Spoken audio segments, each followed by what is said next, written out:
Terima kasih atas kesempatannya. Hai, perkenalkan nama saya Sri Alminda Rizky dengan NIM 2017-210-299. Sini saya berasal dari jurusan Manajemen Sumber Daya Manusia dari Universitas Hayamuruk Urbana Surabaya. Di sini saya akan menjelaskan sedikit mengenai apa saja yang kita pelajari selama kuliah dan bagaimana sih kesan dan pesan kami dalam belajar mengenai sumber daya manusia ini di Universitas Hayamuruk Urbana Surabaya.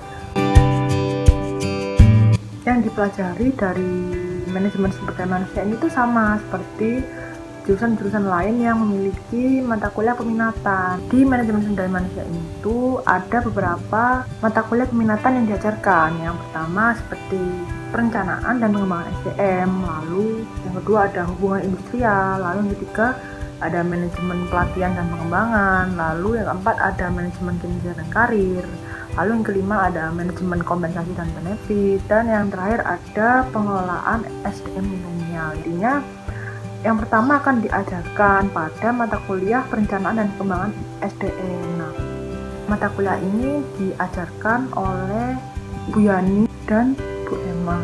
Pada perencanaan dan pengembangan SDM itu yang diajarkan seperti dalam menempatkan karyawannya nanti seperti apa di dalam perusahaan, lalu dengan adanya rekrutmen, seleksi, dan penempatan karyawan di masing-masing bagian ini nantinya seperti apa, lalu dijelaskan. Pada mata kuliah yang kedua ada hubungan industrial. Nah, saya suka dan merupakan mata kuliah yang menarik ya menurut saya, karena kita tuh tidak diajarkan hanya mengenai ruang lingkup manajemen sumber daya manusia saja, tapi juga diajarkan gimana sih ruang lingkup hukum yang mendasari di dalam manajemen sumber daya manusia tersebut, seperti undang-undang pengaturan ketenagakerjaan, undang-undang untuk melindungi tenaga kerja, hak-hak yang diterima oleh serikat pekerjaan bagaimana, dan mensejahterakan karyawan itu tunjangannya yang sudah diatur dalam undang-undang seperti apa. Jadi di dalam hubungan industrial ini tuh ada kombinasi dari hukum dan manajemen sumber daya manusia. Jadi merupakan perpaduan hal yang sangat penting di dalam MSDM.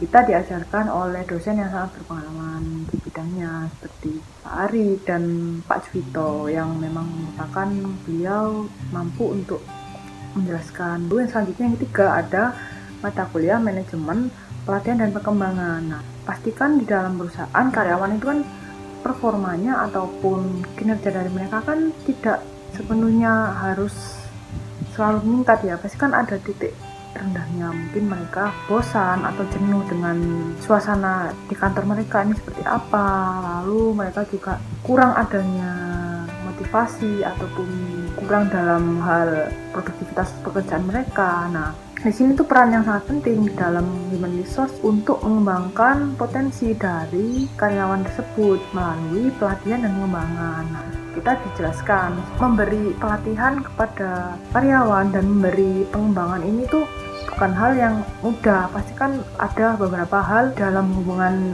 manajemen sumber daya manusia ini tuh memang tidak mudah dan perlu beberapa proses untuk melaluinya. Jadi walaupun kelihatannya gampang, namun kenyataannya tidak semudah itu, karena yang sudah saya pelajari itu memang perlu meningkatkan hal tersebut. Ini tidak hanya peran dari perusahaan saja, dari karyawan tersebut juga. Jadi harus didukung oleh beberapa banyak pihak seperti dari karyawan tersebut, lalu lingkungan yang mendasari juga, lalu juga dari perusahaan tersebut. Ini yang memberikan pelatihan ini seperti apa. Lalu selanjutnya yang keempat ada manajemen kinerja dan karir. Diajarkan oleh dosen yang berpengalaman juga seperti Bu Emma dan Bu Yani yang merupakan mereka ini memang praktisi SDM yang sangat baik di bidangnya, dan beliau ini memang expert di bidang tersebut.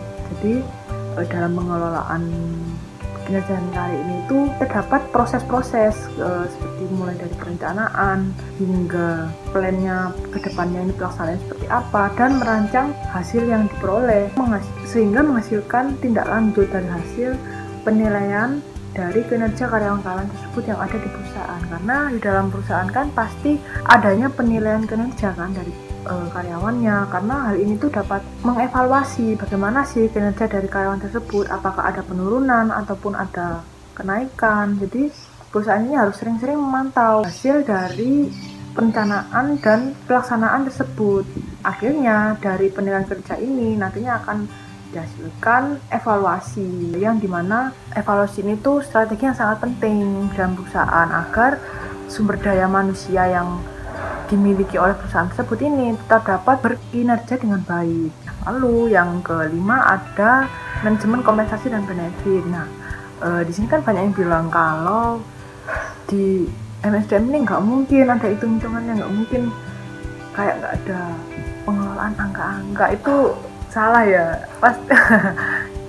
pasti tetap ada hitungan, cuman tidak yang serumit seperti kita menghitung rumus fisika. Ada pengaturan untuk memberi batasan misal karyawan, itu kita benar-benar ngatur juga karyawan ini nantinya akan mendapatkan gaji berapa, lalu mendapatkan tunjangan apa saja, dapat fasilitas apa saja selama mereka bekerja, dan pemberian kompensasi ini tuh nggak hanya dalam jangka pendek aja, tapi dalam jangka panjang seperti saat mereka nantinya pensiun, nanti pasti akan dapat tunjangan, lalu saat hari raya juga dapat tunjangan, karena manajemen kompensasi dan benefit ini tuh mencerminkan reward dan apresiasi terhadap karyawan yang sudah bekerja dengan sangat keras, bertanggung jawab. Beberapa banyak karyawan tuh mengorbankan waktunya untuk bekerja, tekanan dari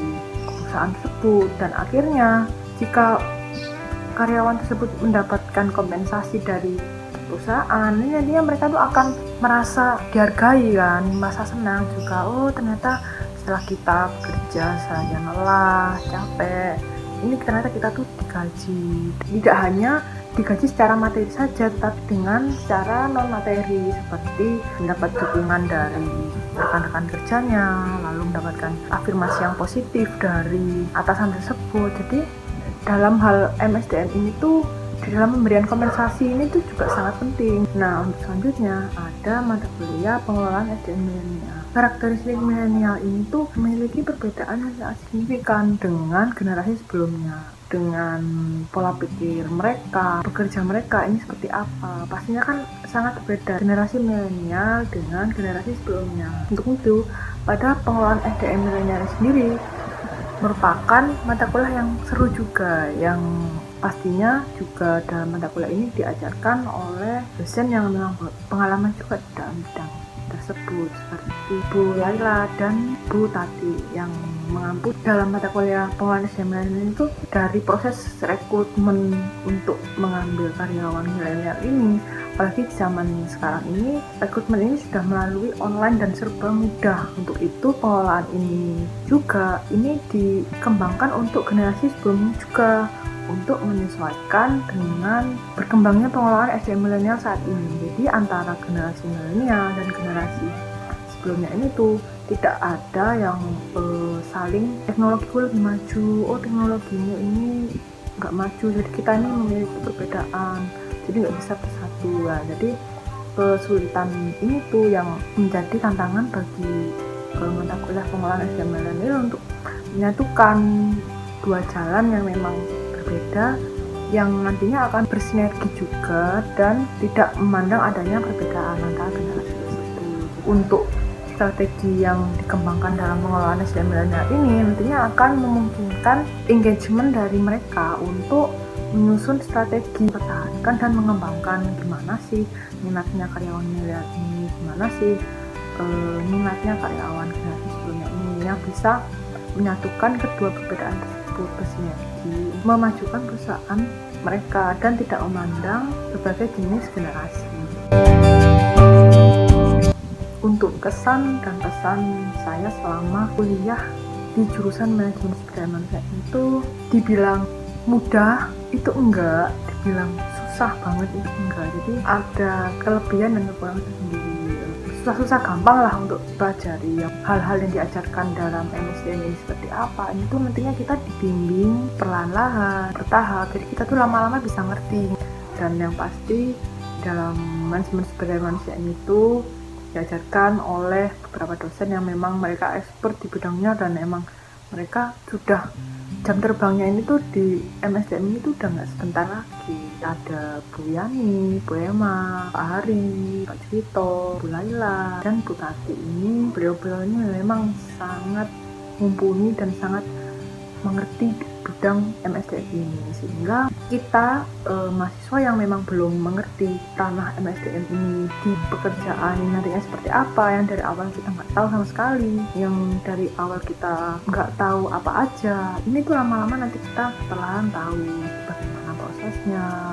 Yang awalnya kita apa sih MSDM ini tuh, banyak orang berpikir tuh untuk mengatur orang aja, enggak, tetapi dalam hal MSDM itu banyak sekali yang perlu dipelajari. Dari awal kita untuk manajemen karyawan ini harus adanya rekrutmen, seleksi, penarikan karyawan, hingga menempatkan karyawan di perusahaan tersebut. Kita harus evaluasi bagaimana pekerjaan mereka, lalu menerima umpan balik penilaian kinerja mereka, dan pemberian kompensasi kepada mereka, lalu pemberian tunjangan, dan bagaimana kita mengelola SDM yang baik di perusahaan nantinya agar sumber daya manusia yang ada di perusahaan tersebut berjalan dengan baik.